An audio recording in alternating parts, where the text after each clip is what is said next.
I'm Sherman Morrison, Senior Wrangler at Creator Institute. And today I want to talk about writing the conclusion to a nonfiction book.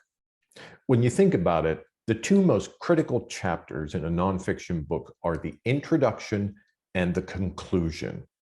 Without a rock-solid introduction, you may lose readers before they get to the meat of your book.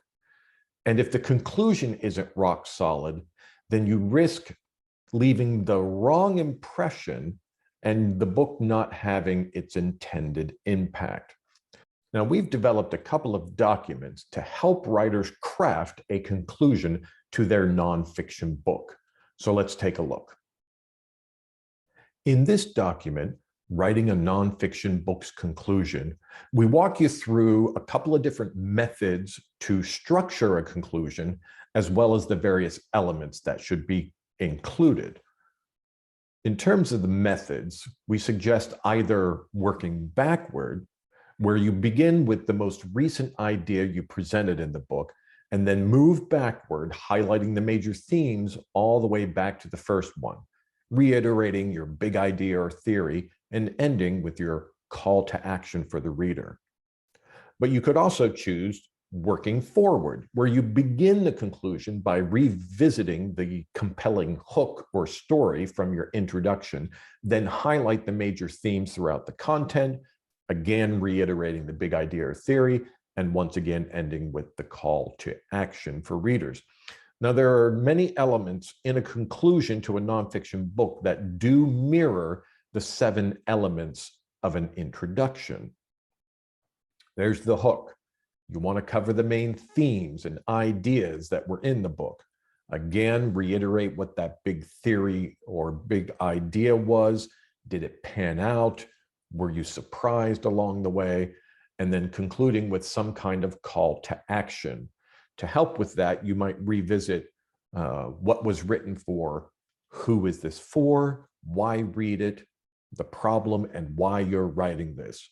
Within those, you'll find the kernels of what you need to craft a really good call to action that will leave readers wanting to do what it is you wish them to do after reading your book. The other piece that can be helpful is a checklist we've developed. So let's take a look at that. Here's the checklist for a nonfiction book conclusion. The first category of items has to do with the method or structure, whether choosing to work forward, choosing to work backward, or a writer may select a different method and structure, and it will be up to the developmental editor to help determine if what the writer wants to do is going to work for their conclusion. As with any chapter, you want to have a strong hook. This could be revisiting the hook from the introduction, or it could be touching on the last idea in the preceding chapter, or again, something different. If the developmental editor agrees, it could work. Then you recap a few of the introduction elements, the current view, the problem and why you wrote this and why you were writing this. Summarize the primary ideas, themes, points, takeaways of the different chapters in the book. Revisit the big idea or theory, and then wrapping up with the call to action. So this checklist might be useful for writers to make sure they give the most solid structure possible to their conclusion. Both the checklist as well as writing a nonfiction book's conclusion are documents that can be shared with writers at their request or when it's time for them to start working on their conclusion. Thanks for watching and good luck with the conclusion to the nonfiction book.